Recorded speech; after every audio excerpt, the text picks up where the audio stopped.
I went on a trip recently, and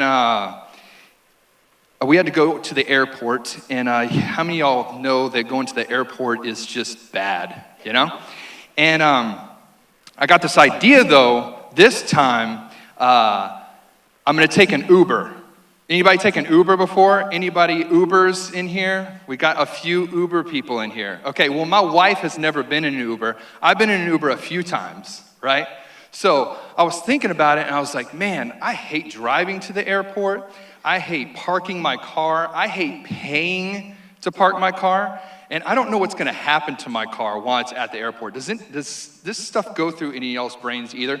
So I thought, you know what? I'm gonna see how much it costs to take an Uber. That's what I'm gonna do. So I looked it up, and it's almost a wash, almost the exact same amount it takes to park your car at the airport. You can take an Uber, right? So I present this to my wife. I'm like, babe, check it out. We're gonna take an Uber to the airport on our trip. And she was like, I don't wanna do that. And I'm like, why? It's gonna be awesome. She was like, no, I've never done that, and I don't think that doesn't even sound fun. And I'm like, it's gonna be awesome. Like, think about this. We're gonna get our luggage together, and then somebody's gonna pick us up at our house, you know, and then they're just gonna take us and they're just gonna drop us off. Our car is gonna sit in the garage. It's gonna be awesome. She's like, I don't wanna do that. And I'm like, come on, it's almost a wash. I mean, think about it. Like, we're not gonna spend any extra money. Just try me, just trust me. Trust me. I'm gonna take care of you. We're gonna take this Uber, and it's gonna be all good, right? So, day of the trip comes, right? And she's like, so what do we do? And I'm like, it's all good, babe. I got you taken care of, you know? We're gonna be riding in style to the airport. Don't even worry. So we got our Uber guy, and he pulls up to the house, and he's like, really nice car. This really well-dressed older gentleman gets out of the car, and he comes up and he shakes our hand, and then he puts our luggage in the car, and he opens the back door for us, and we get in the back, and he's just real slow about everything that he's doing, you know? And I'm like, this is good. So we get in the car, and he goes, hey, I was thinking.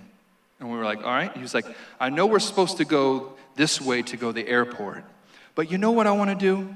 I want to take the long way because there's less traffic. Is that okay? And I was like, that sounds good to me. So we went on this real casual ride, and it was great. And she's like, okay, I can get on this, you know? So we pull up. We didn't even hit traffic, not one time. He gets our luggage out of the car, and he goes, thank you so much for letting me be your Uber driver. And he gets in his car, and he leaves. And I was like, see, babe?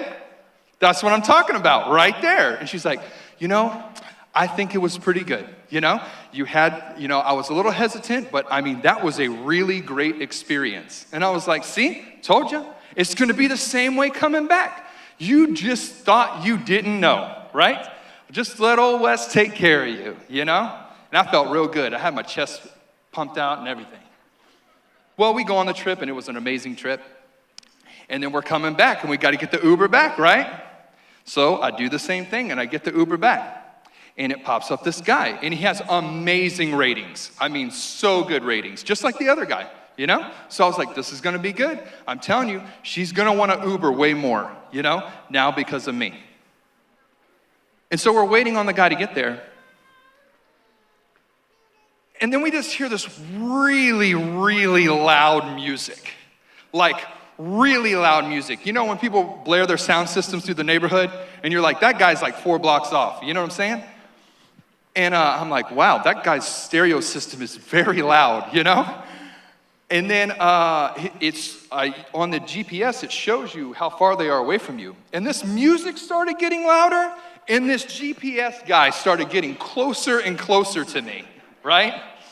And I'm like, that can't be a coincidence. Like, no, that's not our guy. And this guy rolls up, flies in, boop, jumps out of the car, and he's like, what's up? US, come here. And I'm like, oh my gosh. So he runs over and he grabs our suitcases and he throws them in the back of his truck, throws them back in his car. He's like, get in, come on, we gotta go. And I'm like, oh my gosh. So we jump in the back seat of the car, and he's like, he takes off. Now, he was super nice. This dude was super nice, but he was on it, man. So we take off, and let me preface this. He didn't break the law once, okay? He didn't break the law. I couldn't, complain to him about Uber because he didn't break the law. He just got there the fastest way possible, right?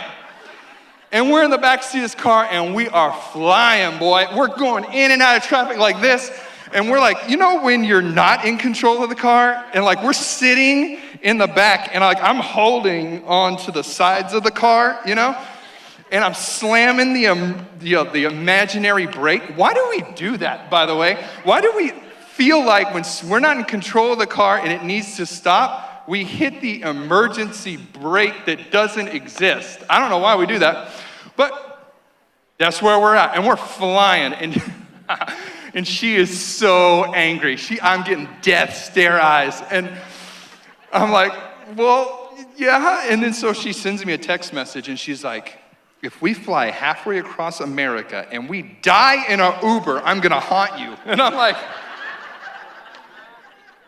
well, there you go. But we ended up at home, right? He jumps out of the car, he throws our bags out, and he's like, man, it was so nice to be your Uber, but I gotta go. And he just rolled. And we were standing there, and we looked like we just gotten off. You ever seen dogs fight, and you ever try to break them apart? You know what I mean? And you're kind of in the mix, and we're kind of standing there, and we're like standing outside of our house, and we're like, I don't know what just happened to me, right? And she was like, I'm never doing that again, ever. I told you. And I was like, well, technically he didn't. I see why he has great ratings, And I see why he has so many, right? He doesn't have time to sit around and talk like the other guy, and he ain't taking the long route, right? I don't know if she'll ever Uber again, but it's funny. Because the thing she was worried about is she wasn't in control, right? And so many times in our life, we feel like we're not in control, right? And we don't want to do anything that would hinder the control that we think we have, right? So we go around and we're comfort seekers, right? We're comfort seekers because there's something about not knowing what's going to happen next that it just gets us, right? Because if there's any uncertainty, and I wrote some notes here, when we don't feel like we're in control, we feel really uncertain, we feel really unsettled, we feel really unsure about what we're doing, don't we? And the decisions we make about these things, like even when my wife didn't want to take the Uber, she was making that decision based on fear, right? Fear of what could be, right? Just like that second driver. But I had a different experience with it, so I had a different perspective, and I didn't make my decision based on fear. I made my decision based on something else. You're all following me? And we do this in our lives so many times. We make decisions in our lives based on fear. We don't make them based on logic. A lot of times we don't, the best play, we make them based on fear and comfort levels in ourselves. And I was thinking about it. You may have noticed that I have this cup sitting here. Oh, there's water underneath it. That's kind of a magic trick. But I got this cup sitting up here. And I was thinking about, man, if you haven't seen, what was that, 2 messages ago now? The one with the buckets and the fountain, was that 2 messages ago? Pastor Steph preached a message 2 weeks ago, and she was talking, and she had the buckets up here. Was everybody here for that? If you weren't here for that, man, you got to watch that message. And I was sitting there watching that message, and if you didn't know, there was a fountain sitting up here. Just follow me for a second. There was a fountain sitting up here, and she had these buckets. And she was talking about overflow in our lives. And she had these cups, and she was going up to it, and she was like, you fill up from the fountain, and you go over here, and you pour out in this bucket, right? Does everybody remember that? She would go back and forth, back and forth, back and forth. And I was watching that message, and I was like, man, that is such a great message. That's such encouraging. And here's my thought about that message. We're this cup, right? And we're supposed to go over to the fountain, and we're supposed to get some of what God has given us, and we go out and we pour it out into each piece of our life, right? And I thought about this cup, and I thought about us being a cup. And I was thinking about this cup, And I was thinking about it sitting on this table, right? And this cup right here, it's very nice sitting on this table, isn't it? It's stable. I mean, it's not going to fall over. It's ready to go, right? And even if I took this water right now and I poured it in here, it's still pretty stable. It'd actually make it more stable, wouldn't it? But that's not what Pastor Steph was doing. She was taking this cup right here and she was pouring it like that. And it got me to thinking about this cup and about me. That when I'm a cup and I'm like this, I feel really good about myself, don't I? But the moment it goes like this is the moment I have questions, right? Just follow me for a second. Me and you were cups, right? We're called to be vessels for the Lord, right? When we accept Jesus into our heart, we are no longer ours. We are God's, right? And we go on this journey with God, and your desires change, and the things about you change, and you feel this overwhelming desire to do something with God, through God, for God, fill in the blank with God, right? And it talks about in the scriptures that you're a vessel for the Lord, right? At this point, like this cup, right? So we got that, and we fill up with things, but I really want to focus today on this motion right here. The tipping over part. Because I think what hangs me up, just personally, is the tipping over process. This little movement right here, right? And if you think about this just very logically here, like this going like this to right here, I'm not on all of my edges at this point. It's kind of got this little pivot thing going. Oh, over here. See, it goes like this, right? And I'm not very much on any of the edges. And it could make me feel a little bit out of control. It could make me feel a little unsure. I mean, I think if I let go of this, I just fall over, right? And so many times that's what we think. Like, oh man, yeah, no, I really want to be used for the Lord. I had to go to 3 gas stations to get this cup, by the way. Just a side note, because I had a little one, and then I had a little bit bigger one, and then I found this one, right? But that's what we want in our lives. Think about it, guys. That's what we want in our lives. We don't want to be the little cup. I should have brought them all up here. I don't want to be the little cup. I don't want to be the medium-sized cup. Oh, Lord, no, listen. I want to be the big cup. The big cup, right? I want you to fill up all of this, and I want to pour out on everybody, Lord. So just use me. Here I am. Just pour it out. But we forget that this is hyper scary, don't we? This little motion right here is hyper scary, isn't it? It may not be for you. It is for me. It's hyper scary. And I was thinking about it as she was going around, she was pouring. She was like, we're going to pour out this. We're going to pour out this. It was a really good message, y'all. Y'all need to go watch it, right? And then give an extra offering because it's that good, you know? And then, bam, and she's going, we're going to pour out in our lives. We're going to do this. And I'm sitting on the front row, like, yeah, let's do this. And then I thought about doing that in my actual life, and I was like, oh, my God, I have so much anxiety right now. Oh, man. Woo! I was like, oh, man, like, so what does that look like? Yeah, so I wrote down some things. You might be wondering, oh, well, you know, you may be exaggerating things. These are a few things that in my life lately that I've had great unsureness about. And you think, and don't judge me, okay? Side note, no judging, okay? Say, I promise not to judge Pastor Wes for his shortcomings. Thank you. So,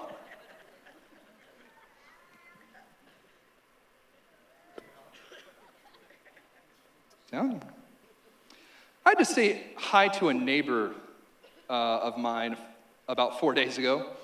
I've never met him before, and I had to say hi to him. And you know that time when you like see somebody and then they see you and you make eye contact with them, but y'all are both trying to act like y'all didn't make eye contact, and there's no actual reason why y'all shouldn't talk to each other. You're just trying to think of something to do so that you don't have to go talk to them. Does that happen to anybody except me? And so I was outside and I was doing something, and like, I saw him walk outside, and he walked out, and we kind of did like this one, like that, you know what I'm saying? And I'm like, oh no, what can I do? And I didn't have anything to do. I couldn't think of anything to change it. And I was like, rats. And I don't think he could either. So I was like, and then at some point, you just got to commit. You know what I'm saying? You just got to commit and go, oh, hey, how's it going? And like get extreme confidence in the moment. And it was like, oh, hey, how's it going? I was like, we've never met before. And he's like, no, I haven't met you either. So we shook hands and we talked about some things. So that happened in my life, and it brought me great anxiety and unsureness, because I don't know why, though. I mean, he's my neighbor. We live next to each other. I don't know what we're thinking, right? I'm thinking, what am I thinking he's going to say? Like, hey, how's it going? He'd be like, hey, I hate you. I'm like, oh, thanks, right? I don't know what he's going to tell me, but it's a thing. I don't know if that's somebody's thing in here, but that's something that I'm going through, right? Oh, I have this note here. Oh, that is you also, because I'm usually the guy that didn't happen today that gets up here first thing on Sunday, and I go, come on, guys, today's going to be great. This is what I want you to do right now. Are y'all ready? And you're like, we're with you, Pastor Wes. And I'm like, everybody stand on their feet right now and then go meet somebody you don't know. I'm looking at you. None of you move. Y'all go, no, that's, yeah.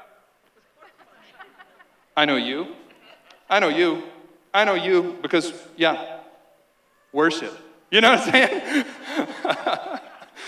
So I know it's a thing. So we don't want to be lying in church. All right.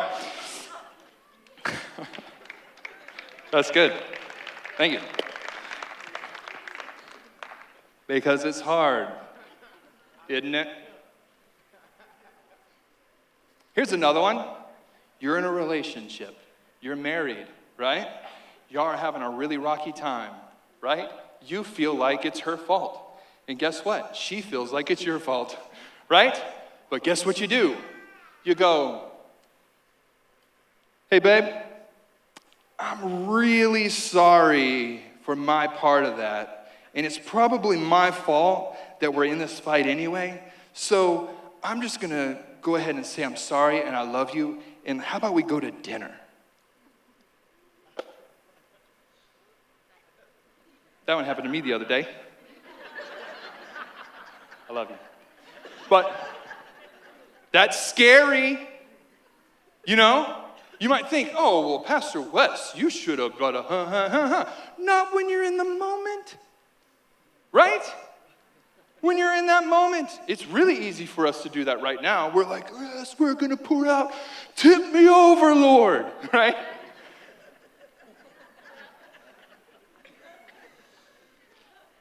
But on Tuesday night at 7 o'clock, when the conversation didn't go the way you thought it would, and things didn't happen the way you thought they would happen, and fill in the blank, and you feel like you're entitled to the way that you feel right now, and you got to make a step, woo, that tipping point. I think I'll just stay over here. You know, maybe I don't need to tip over. Maybe I just need to sit here in my real comfortable space on my desk, and you just need to pour more onto me, God.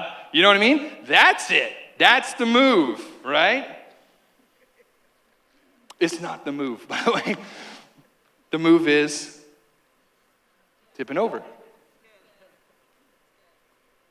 Because there's just that, oh, I'm really sorry, that just takes something inside of you to do, doesn't it?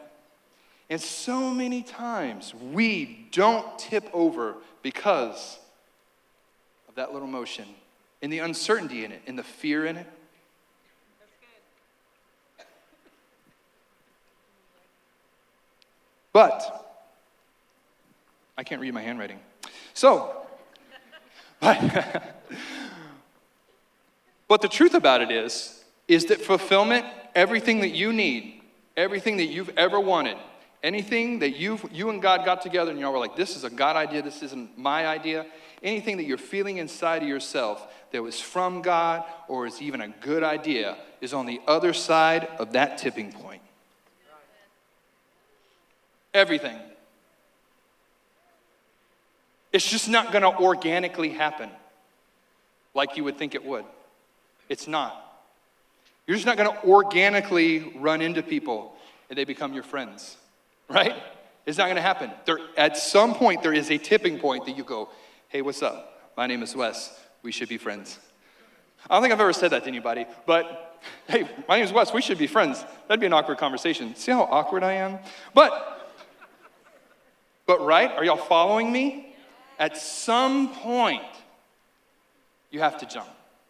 We have a couple of sayings around here. Pastor James, we have a little saying called, we're going to do it live. That's when we're trying to plan something and it isn't coming together, and like there isn't any other time to plan, we're doing it live, and we just go for it, you know? We have another saying around here called shoot your shot. That's the other saying. It's the other saying around here. Oh man, you just got to shoot your shot. You know what I'm saying? And what it means is, baseball players make a lot of money hitting baseballs, and they only hit baseballs about 1/3 of the time, and they get paid millions of dollars to do it.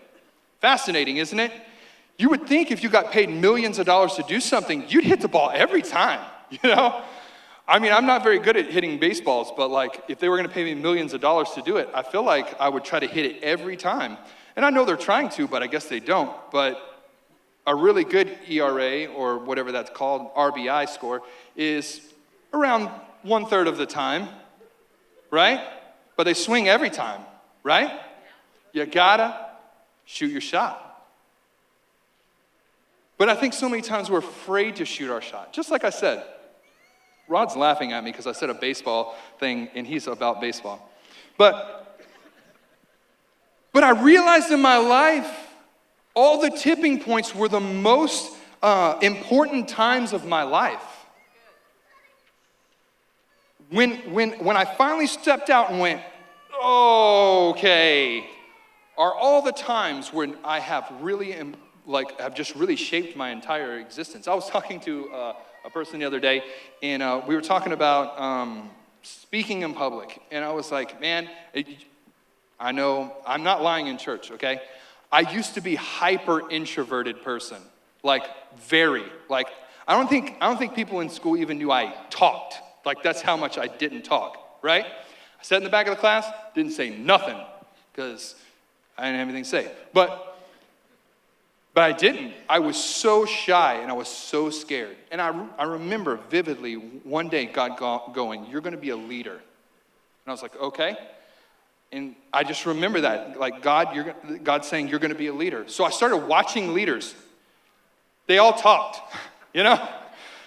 That's part of the gig, I guess, right? But you got to get up there and you got to communicate to a group of people, right? What we're going to do, right? And I was like, I can't do that, right?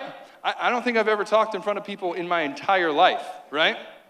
So this is what I did, right? I just shot my shot. So you know what I did my freshman year of high school?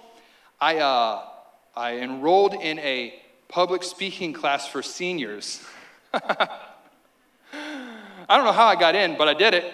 And so my freshman year of high school, I was in a public speaking class with all seniors. And I was like, wow. And they were like, you're a freshman. And I'm like, yeah. And they were like, you want to get out of here? I was like, I don't think I can.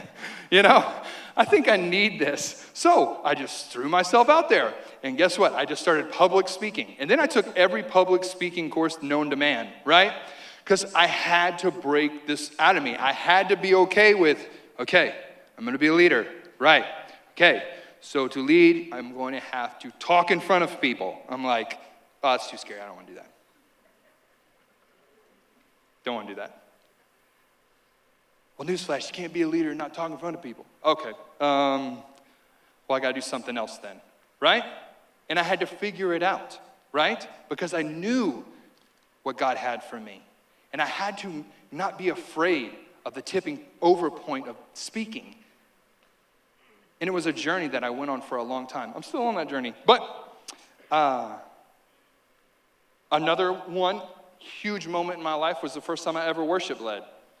If you're new here and this is your first time here, I usually play in the band. I don't usually speak. But third string, you know what I'm saying? So, I really felt God was calling me to be a worship leader. And guess what? Everybody around me said I should not do that.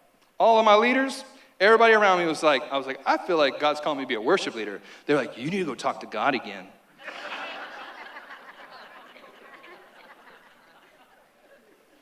All right.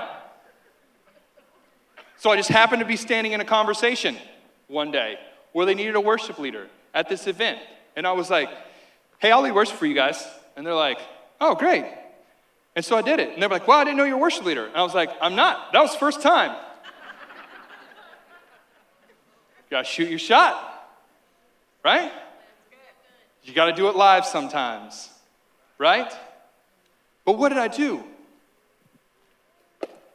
God, I feel like you've poured inside of me to be a worship leader. Oh, I'm just so excited. Hey, this is what you should do, though, God, is listen. I don't like singing in front of people, and I don't like playing in front of people. Me and you, we lead worship in my room, like a lot. So is there any way that I could lead worship for you on a large scale without leaving my room and without actually anybody listening to me? He was silent on that one, right? Because that doesn't happen, does it? But so many times in our life, that's what we think, right? We dream all these dreams, and we have all these ambitions for our life, and we have all these dreams with God, just like that one. And we're like, God, let's lead worship in my room, and me and you forever. You know what I'm saying? Or whatever it is in your situation. And he's like, yeah, no, that's good. You're full. Yeah. Go ahead and tip over like that. And you're like, whoa, no, hey, oh, whoa.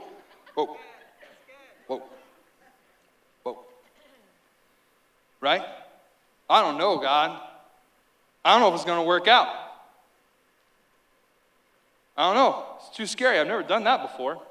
I don't know. Actually, the thought of standing in front of people, that's scary, right? Or whatever it is for you in your life, right? God wants you to, you have this burning desire. I wrote this down. This is for somebody. I don't know. I was going to skip it, but it keeps coming back. You're at work, and you're standing in a circle, and a boss comes up, and he says, hey, got this big project, and I need somebody to lead it up. Who's leading it up? And everything inside of you wants to go, I'll do it. You want to do it. You really, really want to do it, but you won't make that step and do it. Make that step and do it. For whatever reason, the fear of failure, the fear of the criticism you may have, the fear of, I'm not qualified. You know how many people I talk to, and they're like, man, I really want to do something for God. I just don't feel qualified to do the thing that he's asking me. Good. That's the thing you should do. That's the thing you should do. And you're like, well, that sounds silly. You should stay your lane. Yeah, but if it's God picking the lane, I'd pick God's lane over my lane all day, every single day.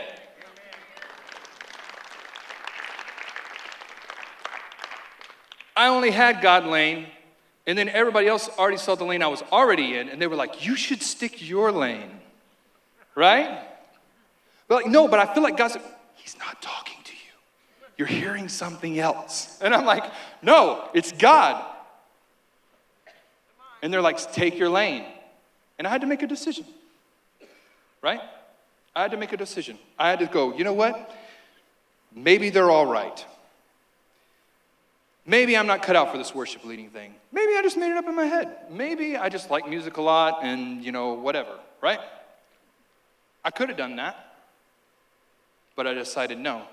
If God's in it, he'll make a way. And you got to step. And I feel like we do this in our life constantly like that. And that's one of the reasons why Peter is my favorite Bible character in the Bible.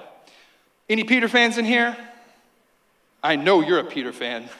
I know. That's Fat Man. He rides motorcycles, and I rode with him yesterday, and he's crazy. So, I love you.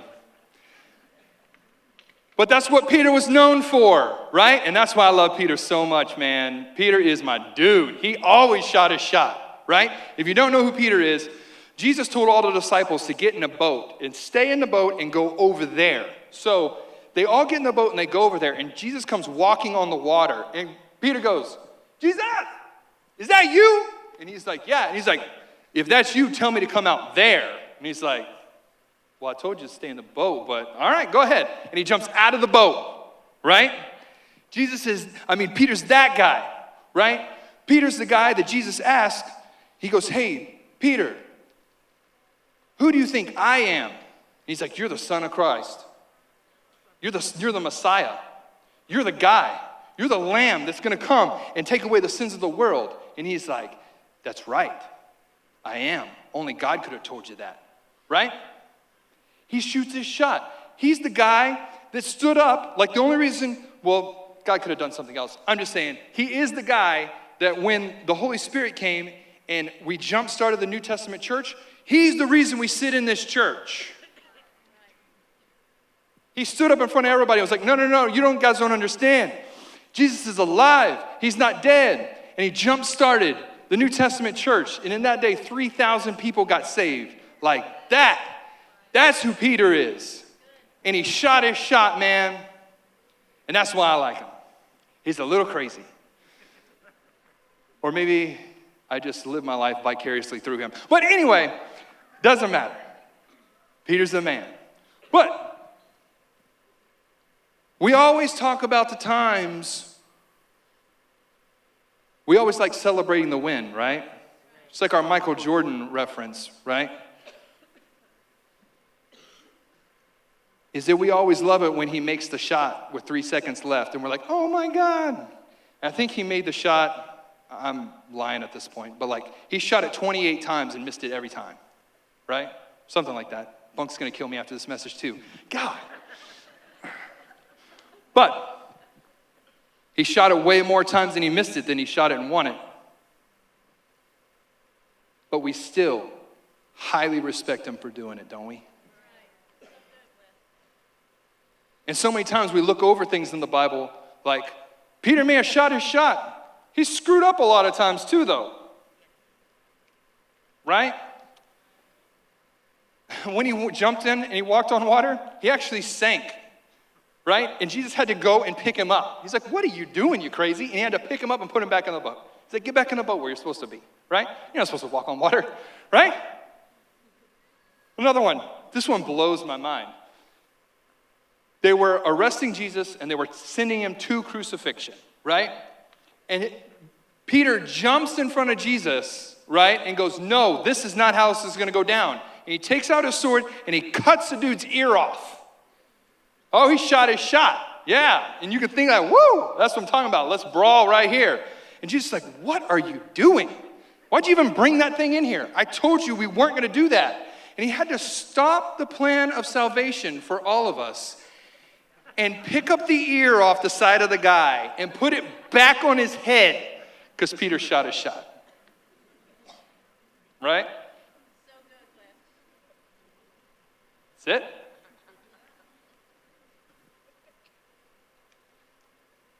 But it's important to shoot. Why? Because Jesus works all things out for good. He works all things out for good. Even those shots that you may feel don't come close, he can pick those up. He can move things around. You know, I got this story I was going to tell. Because, sometimes we get up here and we talk about all these amazing things that God's doing or we've done. But I want you to tell you the other side too. I was playing golf one day.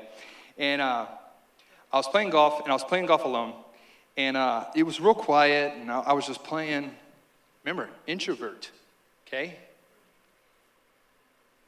And I heard this guy yelling behind me, like very loud. And I'm like, man, that guy must be having a bad day, And so it just gets increasingly louder. You know what I'm trying to say? And I look back, and there's this guy, and he is very passionate, right? About his golf game. And he's throwing golf clubs. He's hitting a ball, and he's saying every single word that I can't say at church right now. And he's going after it with passion, right? And I'm like, that guy's crazy, you know? And so I'm like trying to hurry so like I don't have to like be next to him, you know what I'm saying? And the group in front of us, man, they slowed down, and I was standing at the tee box, and this guy comes pulling up. He's like, hey, man. And I'm like, oh, hey. And he's like, oh, man, it's a great day to play golf. And I'm like, yeah. And he's like, hey, man, listen, look, you can play through. Like, you know, he's like, oh, no. He's like, you need to play in front of me, man. I'm not very good. And I'm like, could tell. And he's like, and I'm like, no, man, I promise. Like, I think you're better than me. So, like, you should play through. And he's like, I got a better idea. And I was like, what? And he's like, we should play together. I was like, that's the worst idea I've ever heard in my life. But I was like, sure, man. That sounds good. Let's play together. So we start playing.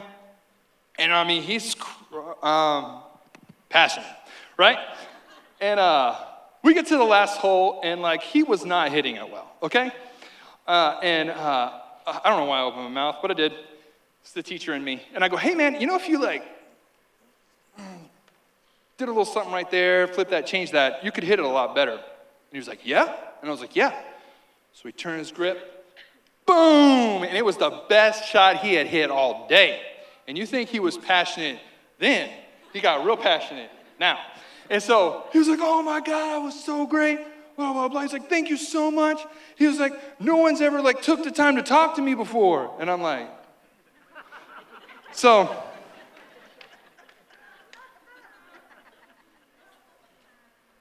I'm like, that's cool, man. Start talking to the guy. We get done, and because we're going together. So we get kind of done, and I was talking to him just a bit more. He's like, man, you know what? He's like, my life, man, I've been trying to change my life. And I was like, well, that's good. He's like, yeah, I took up golf because I just needed a hobby that was, you know, a cleaner hobby. And I was like, well, that's really cool. He's like, yeah. He's like, and I'm really getting into church. And I was like, oh, that's cool. And he's like, yeah. He's like, I don't have a home church. And I was like, oh, you don't? And he was like, no. He's like, actually, I don't even know where I'm going to go Sunday. And I was like, oh, wow. He goes, yeah. He was like, you know what I figure? And I was like, what? He was like, I figure God's going to tell me. I figure somewhere during this week there's going to be a sign. And God's going to be like, and I will know where I'm supposed to go to church on Sunday.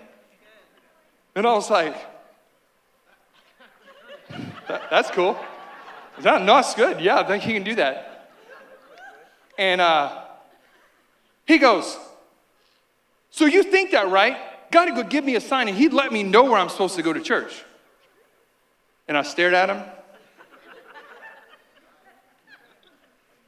I had to make a choice.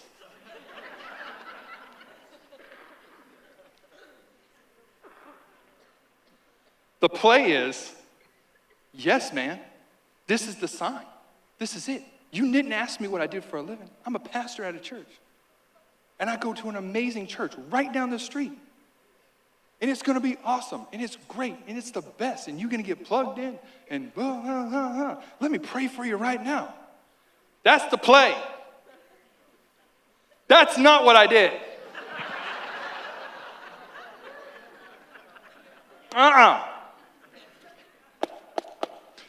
Yeah, man, God will totally talk to you. And I walked off. I told you, don't judge me. I told you not to judge me. And I got in my truck and I drove off.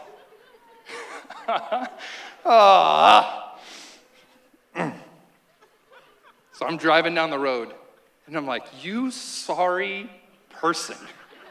Wes, you are an idiot. You know what I'm saying? Like, what in the world? Like, God, you dream for moments like that. Like, you're trying to hit a grand slam, and God's like, you know what I'm saying? He's just underhand toss it to you right here. You know what I'm saying? To just hit a grand slam. You know what I mean? And I didn't do it. You know what that kind of sounds like? Peter. Jesus, I'm going with you to the end. No, you're not. Yes, I am. I'm going with you to the end, man. It's me and you. He's like, you're going to deny me 3 times before this morning's over. And he's like, what are you talking about? I'm rock solid. I'm Peter. 3 times. Hey, ain't you Peter the one that hangs out with Jesus? I don't know Jesus. I don't know that guy. Don't know that guy. Right? Shooting a shot. I'm driving home, and I'm like, oh my gosh, I am so, I'm just telling myself, you're the worst Christian on the planet. You know what I'm saying? And you even work at a church. You're crazy. And I'm driving home, and I get almost home, and I was like, you know what? No, that's it. I'm tipping, baby. I turned the truck around. You know what I'm saying? I was like, I'm going to go find him, and I'm inviting him to church, you know? Head on back there. Pull up. There's not a car in the parking lot. That's not going to stop me either. I'm just going to think about all the places that he would think that he would go, right? So I went to Whataburger. I went to the gas station. I went to every gas station. You know what I mean? I just started trucking it. I'm going to find this dude. 45 minutes later, I didn't find him, right? And I was like, you, Wes, you're sorry, right? So I'm driving back home. When I went to turn around, I forgot to tell this part. When I went to turn around, there was a really classic old truck sitting in a parking lot at the Jack in the Box. And I was like, that's an awesome truck. You know, I was really looking for an old 70s style truck like that. I was like, man, that is a great truck. And so I was driving back home, fast forward, I was driving back home, and I was like, oh, I'm so mad at Wes. And I thought about that truck. And I was like, I think I'm going to stop and look at that truck. And I was like, no, you can't stop and look at that truck, Wes. You just became the worst Christian of all time, right? You didn't even invite that guy to church. You can't stop and do something selfish for yourself. And I was like, I'm going to do it anyway. So I pull up and I put the car in park and I sat there. And I was like, you're so dumb, Wes. Like, you're going to go look at this truck. And you've been the worst Christian on the face of the planet. You're going to go and do something selfish like look at a truck for yourself. That's very selfish of you, Wes. And I was like, at this point, I don't really care.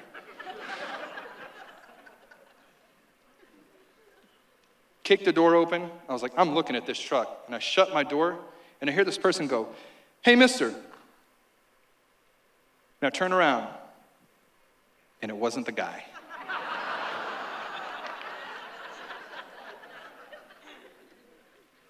But it was 2 girls sitting in a truck. And I go, oh, hey. And they go, hey, we're in trouble, and we need some help. Can you help us? And I go, can I help you? And she was like, yeah. I was like, of course I can help you. Of course. No, that's why I'm here. And they're like, whoa, this guy. And I'm like passionate at this time. And they're like, what do you need? What do you want?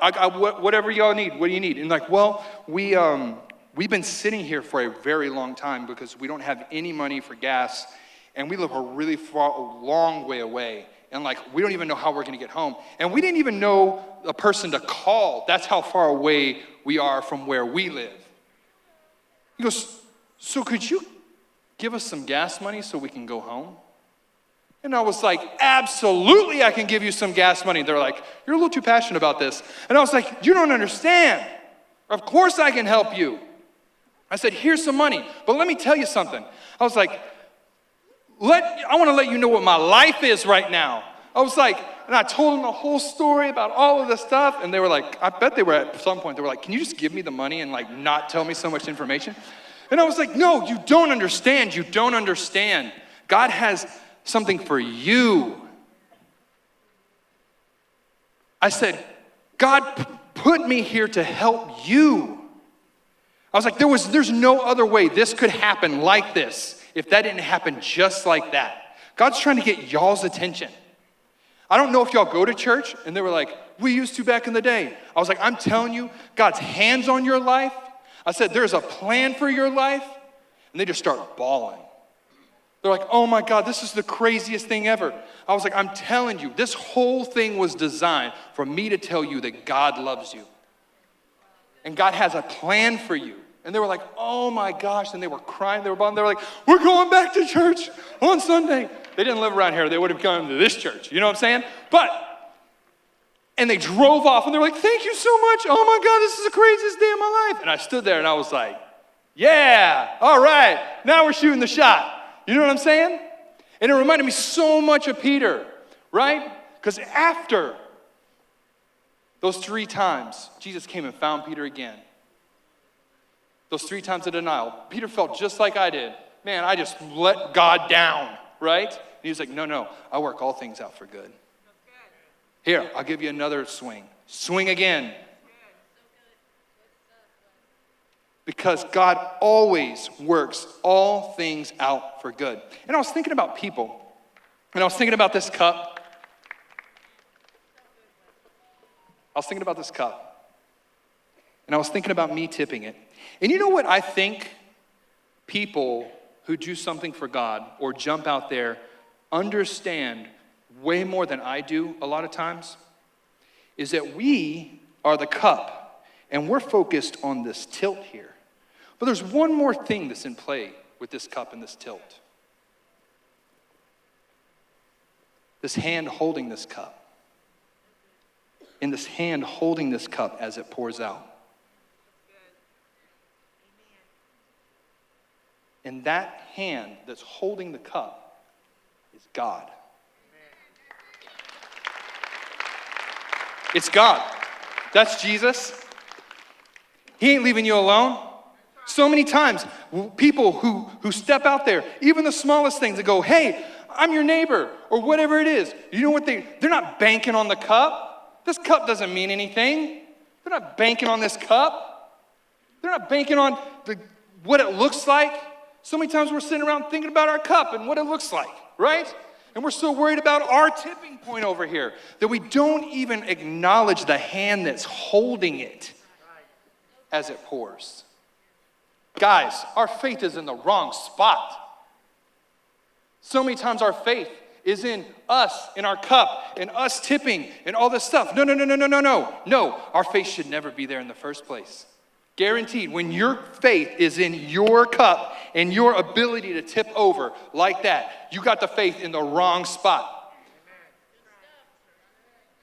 But when you stop thinking about the cup, and when you stop worrying about how far it's going to tip or whatever it's going to do, and you just start really focusing in on that hand that's holding that cup up and where that cup wants to take stuff from and pour it out, you can have all the faith in the world.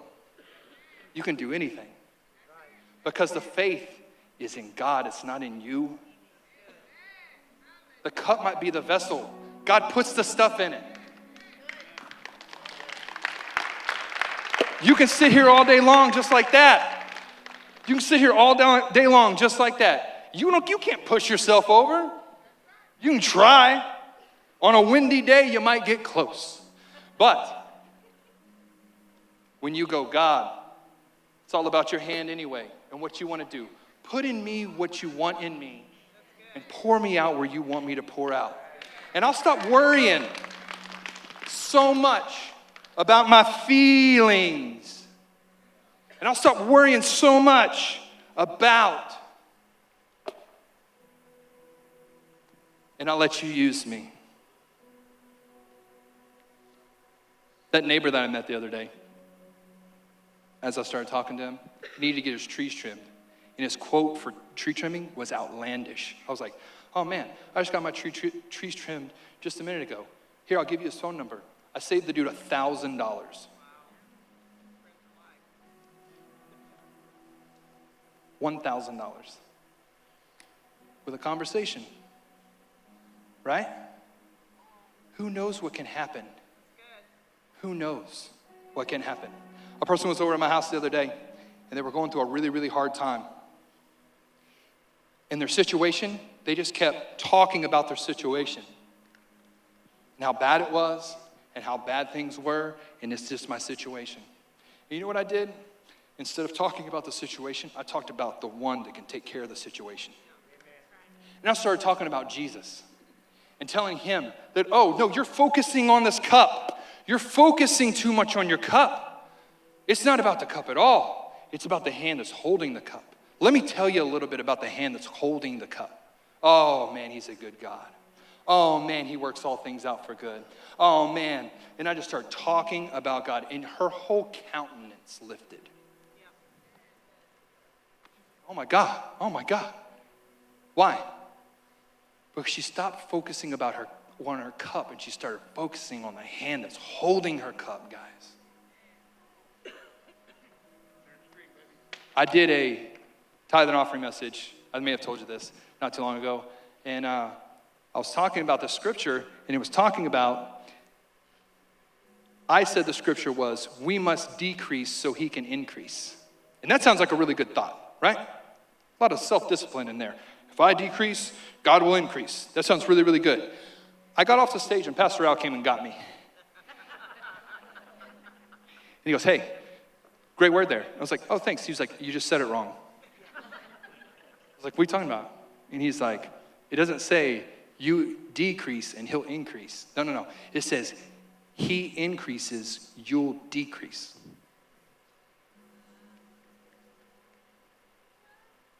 He increases, you decrease. And I was like, well, that's a lot less pressure, isn't it? And he's like, yeah, it's a lot less pressure, isn't it? Yeah. We're just a cup. There's a hand, and somebody's going to pour stuff into us. God's going to pour into us, and he's going to hold us, and then he's going to pour it out, and then somehow we think we're awesome. But it was all about him in the first place, wasn't it? And I just want to encourage you today. I hope that encouraged you today. To step out there, to be bold, to live your life.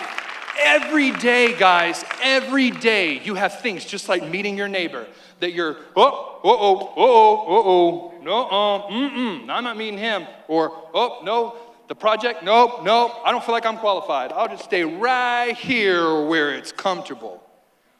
Every day, guys, you have things like this come up in your life. And God wants you to just tip.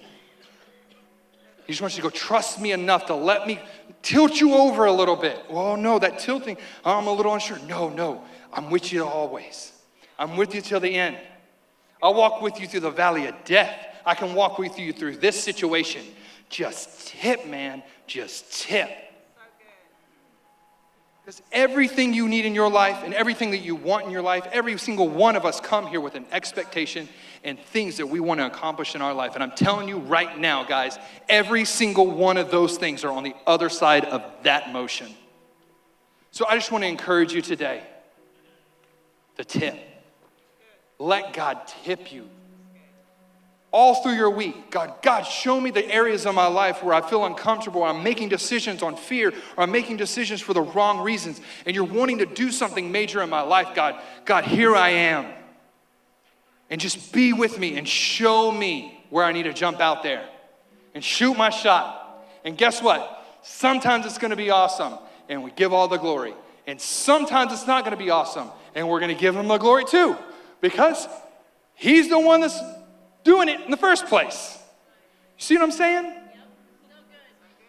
So whether it's a win or it's a loss, it's all God's. And God gets all the glory. But guaranteed, take it to the bank. Every single time where you feel like it's a loss, God's just working it.